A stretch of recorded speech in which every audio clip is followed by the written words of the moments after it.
नमस्कार, म भीम राई। म यो क्याबरी 5 राङ्चाबाट हो र यो मेरो भिडियोलाई सक्दोभन्दा सक्दो सेयर पनि गरिदिनु होला र कमेन्ट पनि गर्नु होला। अनि यो श्रम सांस्कृतिक पार्टी क्याबरी 5 यो पेजलाई पनि सबैजनाले फलो गरेर कुन कुरा चाहिँ जाहिज छ त्यो कुरालाई चाहिँ अगाडि बढाउन पर्दछ भन्ने लाग्दछ। सबैजनाले यो श्रम सांस्कृतिक पार्टी क्याबरी 5 लाई फलो गरिदिनु होला। र मैले यो विशेष आज एउटा भिडियो बनाइरहेको छु।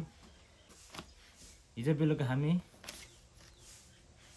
खोल्याङ, राङ्चा र हुलाकबाट केही युवाहरू मिलेर भेला भएर औपचारिक मिटिङ गरेका थियौँ। त्यसमा हामीले एउटा निचोड निकालेका छौँ। श्रम सांस्कृतिक पार्टीलाई अथवा हर्क साम्पाङलाई हामी जस्तो युवाले साथ र सपोर्ट गर्नुपर्दछ भन्ने मलाई लाग्दछ। त्यसै कारणले हामी 3-4वटा ठाउँबाट हामी यसरी भेला भएर हामीले सानो मिटिङ राखेका छौँ।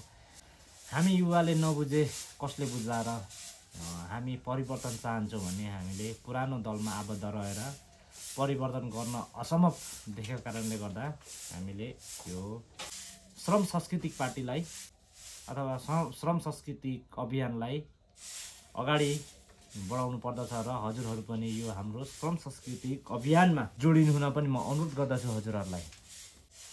त्यसपछि हामी यही मङ्सिर 25 गते प्रगति चोकलाई केन्द्र बिन्दु बनाएर हामीले मध्याहको 12 बजे सबै साथीहरूलाई आह्वान गरेका छौँ र केही त्यसमा सबै साथीहरू भेला भएपछि केही छलफल गर्नेछौँ र हामीले वडा स्तरीय समिति गठन गरेर पालिकामा केही नामहरू बुझाउनु पनि पर्ने भएको कारणले गर्दाखेरि सबैजना भेला भइदिन पनि म अनुरोध गर्दछु।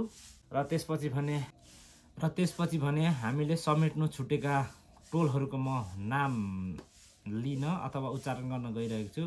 हजुरहरूले ध्यान दिएर हजुरहरू पनि प्रत्येक टोलबाट उपस्थिति होइदिनु पनि म अनुरोध गर्दछु। र सुरुमा हामीले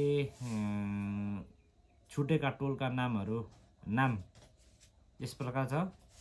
लाफाचोक छुटेका नामहरूमा आँपटर, भकारे, फुलबारी चोक, प्रगति चोक, तामाङ टोल, राई टोल, बगैँचा, फाँटे, 1 नम्बर धारा, धुसकुटे, लामिछाने, राजारानी, देवीटार र चोकटी। यी सबै टोलहरूलाई समेट्नका लागि हामीले मङ्सिर 25 गते मध्याहको 12 बजे प्रगति चोकलाई केन्द्र बिन्दु बनाएर सबैलाई आह्वान गरिरहेका छौँ। हजुरहरू पनि उपस्थिति भइदिनु होला। र यो अभियानमा हजुरहरूले आफ्नो भन्दा पनि बढी आफ्नो छोराछोरीको भविष्य सम्झेर यो हाम्रो अभियानलाई सहयोग गरिदिनु हुन पनि म अनुरोध गर्दछु।